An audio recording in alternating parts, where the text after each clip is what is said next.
Good evening, Agile acquisition enthusiasts. It's Thursday night. I'm on vacation tomorrow, and that means it's time for another episode of Agile Acquisitions and Alcohol. So cheers. Well, folks, it looks like spring's actually here. I think winter is officially gone, and that means, believe it or not, end of fiscal year is right around the corner.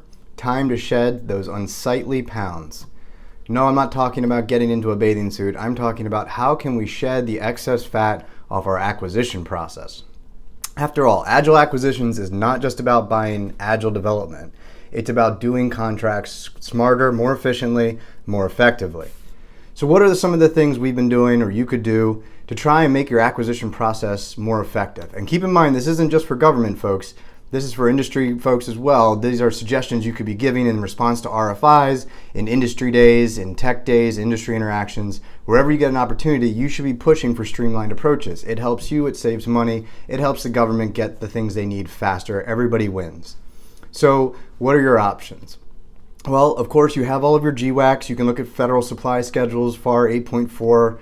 You can look at your IDIQs under FAR 16.5. FAR 13.5 talks about simplified acquisition under commercial for specific acquisitions. These are all great ways that are where the FAR encourages you to streamline and simplify your acquisition process. So it's all there. Even FAR 15 encourages efficient acquisitions. We just need to take advantage of it. So of course, you also have your other transaction methodologies. These are all different avenues you can use, but what are the actual approaches? Well, one approach I'm a big fan of is using a down select process. I really like the idea. I'm actually experimenting right now with moving away from even a white paper response, but to actually a formed response. So all of the responses are provided in the same format. It'll make it easier to answer, make it easier to evaluate. Down select to the next phase where you can bring vendors in for either a challenge or some sort of in-person interview. Then when you get down to that really core group or even a single vendor, then you can negotiate the brass tacks of the award. That's one great approach I really like. I've been experimenting quite a bit with, and I strongly encourage you to do that as well. Another approach, as we've seen used a few times, like under the Alliant BPA, is a self-scoring process. This is a great idea where you can have industry provide some objective responses where they automatically know where they are going to rate or rank in the overall process, given some things that are just they either have them or they don't.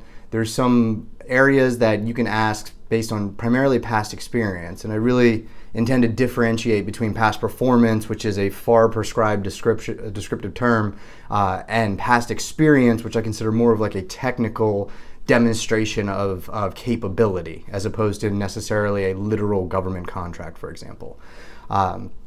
Other avenues you can use for streamlining acquisitions is using alpha contracting or being much more involved and direct in communication with industry. I've said it before, I'll say it again. It doesn't have to be a one-way streak. The more information we give industry, the more interaction we allow industry with us, the better proposals we will get, and that in return will give us a quicker and more streamlined award and also a better solution overall. So there you go, folks. Some ideas to get fit for the summer in your acquisition process. Apply lean, apply all of the things. If you're doing any part of your process because it's prescribed in some sort of policy or form, think critically about it and decide if that's something that actually needs to be done. Don't be afraid to question it. Most folks want the process to be more efficient, so you'll be a hero to everyone if you find some part that doesn't need to be done. So go ahead. Get to cracking on making your acquisitions more efficient, and I will get to cracking on finishing this beverage and kicking off my weekend. Till next week, cheers. If you like these videos, remember, give me a thumbs up. Don't forget to subscribe. I'd love to hear some feedback on how you're streamlining your acquisitions as well. And you all have a great one. Take care.